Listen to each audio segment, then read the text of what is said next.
Sure, Melissa, take whatever you need, Dad said. Susie had some great clothes, and there's no point in letting them go to waste.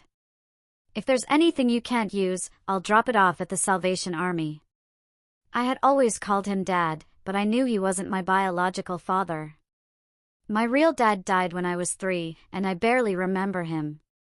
My mom, Susie, married Dad when I was 6, about 7 years ago. But she passed away in an accident 15 months ago, leaving just Dad, Grace, who's almost 10, and me, Charlie. Melissa was Dad's sister, my step-aunt. She was about 5 years younger than him. She wasn't very tall and had black hair, just like Dad used to have. She lived on the other side of town. That's so kind of you, Mark. Maybe Grace and Charlie can help me sort through everything. Sure, they can. I need to leave if I'm going to catch my flight. I'll see you Friday. You kids behave for Aunt Mel. And thanks for looking after them while I'm gone. I wish I didn't have to leave during spring break. He kissed Jenny and me, gave Aunt Mel a hug, and walked out the door. I didn't see how I could help. Baseball gloves and computer games, those I knew something about, but not women's clothes. I hung around for a while, then told Aunt Mel I was going to the school to play basketball. But let me know if you need anything, okay? Jenny and Aunt Mel spent the next couple of days sorting through clothes while I played basketball. They did cook a few meals and run some errands, but most of the time was spent deciding whether Aunt Mel would keep the clothes or donate them. They decided that Mom's jewelry would go to Jenny, but the clothes were too old-fashioned to fit her. Thursday noon, it started to rain. Not a downpour, but a steady soaking rain. Nobody plays basketball in weather like that, so I went home and started playing PC games. It had been a while since I'd gotten a new one, so they were starting to bore me. Aunt Mel knocked and came in. Charlie, could you do me a favor? Take off your shoes and see who's taller, you or me? It seemed like an odd request. We stood back to back in front of the mirror on Mom's closet, and she said, just as I thought, we're nearly the same height. And our shoulders are about the same width. I think your waist is smaller, Aunt Mel. But we're close enough for what I need. Would you do me a favor? A really big one? Sure. I smiled. You're my favorite aunt. You'll be my favorite nephew if you do this. First, take a shower, get as clean as you can, and then come down to the family room. After washing off the sweat and dirt from basketball, I got dressed and went downstairs. Aunt Mel and Jenny were waiting. There was a pile of dresses and skirts on the sofa, and the piano stool was in the middle of the room. What do you need me to do? I have a problem, Aunt Mel said. Your mom was almost 4 inches taller than me, so I have to shorten any skirt or dress I want to wear. I can't measure them on myself, but since you and I are about the same height, would you mind trying them on so that Jenny and I can mark them? I'll shorten them later. She saw my hesitation, then added, if you help me, we'll have pizza for dinner tonight. Please? Jenny winked at me. She and I had played dress-up with Mom's clothes before, so she knew I'd go along with it. We hadn't had pizza in a while, at least a week, and Aunt Mel wasn't the best cook, so I caved. All right, I'll do it. Thanks, Charlie. Let's start with this skirt. You'll need to take off your jeans. Here, put this on. The skirt wouldn't zip up. I guess it won't fit, I said. Sorry. Mom had a waist nipper, Jenny suggested. Would that help? When I was laced into the nipper, the skirt fit perfectly. Then Jenny reminded me that Aunt Mel usually wore heels with skirts, so she brought me a pair of Mom's. They were a little tight, but they fit well enough, and I walked around the room, swishing the skirt, with my hand on my hip. Mel and Jenny couldn't stop laughing. Eventually, I climbed onto the stool, and Aunt Mel began marking the skirt, though not before I took a couple of bows. The next skirt was tighter, and my boxers didn't work, too many bumps and lumps. So, I had to go into the bathroom and put on a pair of Mom's pink nylon panties. They felt surprisingly nice, way better than any boy's shorts I had ever worn. I thought about changing back after that one, but the next few skirts were just as tight, so I didn't bother. Once we finished with the skirts and slacks, Mel and Jenny decided that my chest was too flat to properly measure the dresses. They found one of Mom's pink bras and a pair of chest forms from her mastectomy. I thought that was going too far, but I eventually gave in. After I put them on, they insisted on adding lipstick.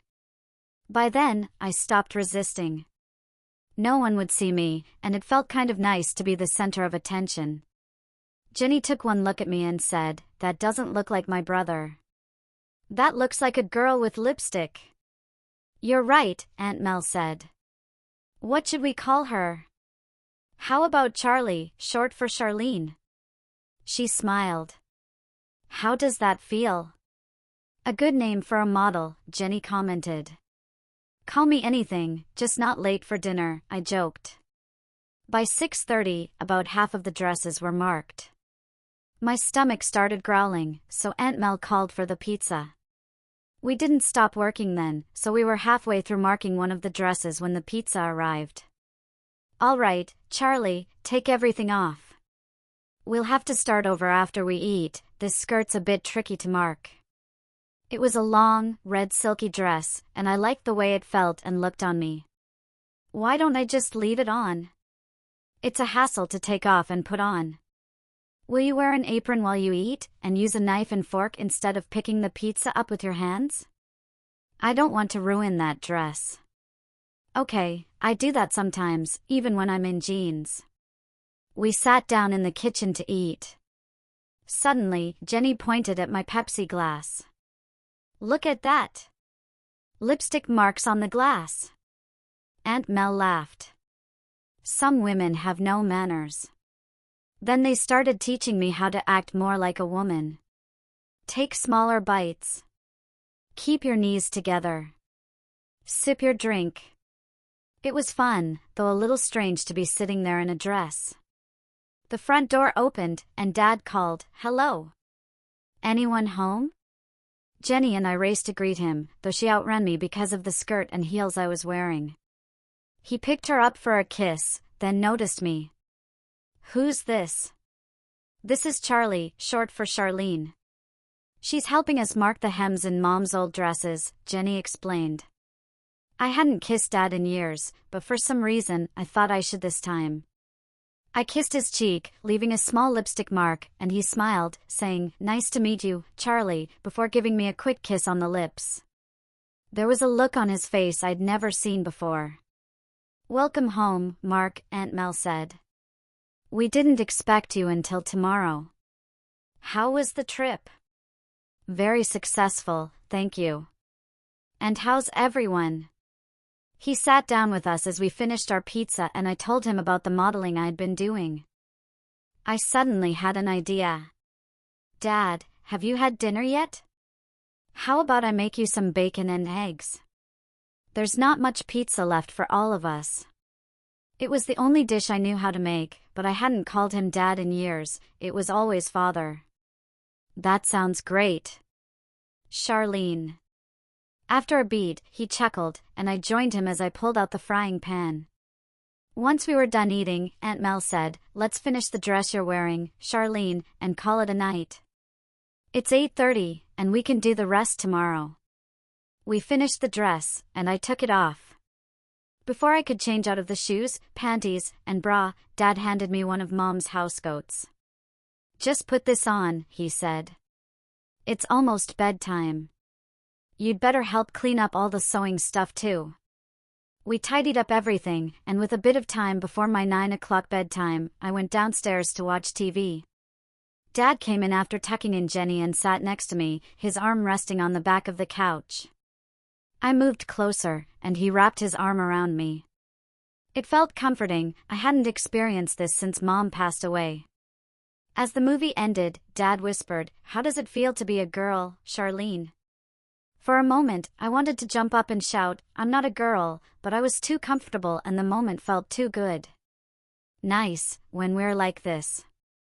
Dad bent down and kissed my cheek. I turned toward him to say something, and for a brief second, my lips brushed his. I was caught off guard, unsure of what to do, so I jumped up and ran to the bathroom. The person I saw in the mirror wasn't quite a boy anymore. I had lipstick on. I scrubbed my lips, trying to get it off, but it wouldn't come off completely. Was I trying to wipe away that kiss? It didn't feel right, but a part of me wanted to try it again. Dad always came in to kiss me goodnight. I was nearly asleep when I heard him come into my room. He sat on my bed and leaned over me. "Good night, sweetheart." It was the first time he'd called me sweetheart, a name he always used for Mom.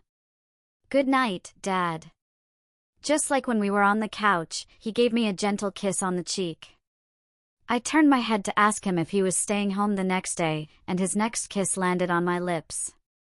This time, I didn't pull away. Where would I go? "Will you be Charlene tomorrow?" "I guess so. There are still some dresses to finish." He leaned over and kissed me again. This time, I stayed still so he could kiss me on the lips, and he did. I smiled as he left the room. It felt so nice to be loved. The next morning, I put on the bra, chest forms, nipper, and panties after showering. My oversized sweatshirt and jeans looked a little odd with my new shape, but I was still able to eat my frosted flakes just fine. Dad watched while Aunt Mel worked on her tailoring. He and Jenny had plenty to say as she worked. We finished the pile of dresses by lunchtime. I ran up to my room and stripped off all the feminine clothes, except for the panties. They felt nice, and I couldn't find any clean shorts. Dad was unusually quiet during lunch. He had been joking and laughing before, but that all stopped. After we had tomato soup and grilled cheese sandwiches, Aunt Mel asked Jenny to come with her to help put away the new dresses and skirts. I went outside to play basketball. There weren't many guys to play with at the schoolyard. 6 girls were playing on one half court, 4 big guys on another, and the 4th basket had been bent. Bobby Mindle, one of the guys from my class, was there. He kept glancing at me strangely as we played horse. Finally, he asked, "Charlie, are you wearing lipstick? Your lips are so red." I denied it, of course, but I knew there was still some lipstick on my lips. "I won't tell anyone, you can tell me," he said. I just shot him a look. Jack Williams and Joe Peterson, 2 other guys from school, showed up, and Bobby and I let them warm up for a 2-on-2 game. As we watched our opponents, I briefly forgot that Bobby was known for giving wedgies, until he started to give me one. He stopped almost immediately. "You're wearing panties," he exclaimed loudly enough for the others to look over at us. "They're not panties, they're men's nylon briefs. Very cool, and the latest style. Just check the ads in Playboy, you'll see plenty of them." "I don't believe you," Bob said. "Show me." "What color are they?" "None of your business." I grabbed the ball and dribbled toward the basket, slipping past Jack and Joe. "Let's pants him." There were 3 of them, and only me. I wasn't fast enough. They caught me and brought me down on my back. Jack sat on my legs, Joe knelt on my shoulders, and Bobby unbuckled my belt and pulled my jeans open. "They're pink. And they have lace on them." They exchanged glances and let go of me. "Let's leave the fairy alone." They jumped up and ran off. Everyone in the yard, the big guys, the girls, even the caretaker fixing the basket, was staring at me. One of the girls grabbed my ball and tossed it to me. "Maybe you should play with us, sweetie." They all burst into laughter. I've never run home faster. I sprinted all the way, the ball tucked under my arm. All I wanted was to get home and get rid of those damn panties. Dad opened the door as I reached the porch. "Who's chasing you?" "Nobody," I gasped. "Then take it easy." He put his arm around me and guided me to the couch. "You're out of breath, relax." He took the ball and tossed it into an easy chair. "What's wrong?" He sat beside me, his arm around me. "Mindle, Peterson and Williams pantsed me and found out I was wearing panties. I started sobbing. What could be worse? Believe me, there are a lot worse things, Charlie. Why were you wearing panties? I didn't change after we finished with the dresses. I didn't have any clean shorts, and they felt nice. I didn't think anyone would know. His hand rubbed my back, and it felt comforting. And Bobby said I looked like I had lipstick on. What's going to happen when I go to school Monday? Everyone will be all over me. I buried my face in my arms. I just want to disappear. You stay here a minute. I'll be right back. He left for the kitchen, and I heard him on the phone with different people. I started to relax as he returned. All taken care of. I called their mothers and explained that you were wearing panties because your underwear was in the wash, and that was the only pair that fit. He ruffled my hair and pulled me closer. I'm not sure they all bought it, but I'm confident their sons won't be spreading it around. Thanks, Dad. You're the best. I snuggled closer to him. I love you, Daddy. And I love you, sweetie. He paused. I didn't realize how much you look like your mother until these last couple of days. You really loved her, didn't you, Daddy? I did. In so many ways. I hesitated, then whispered, Daddy, would you like me to go put on one of Mom's dresses? If you appreciated this story and wish to show your support, please consider leaving a like and subscribing to my channel.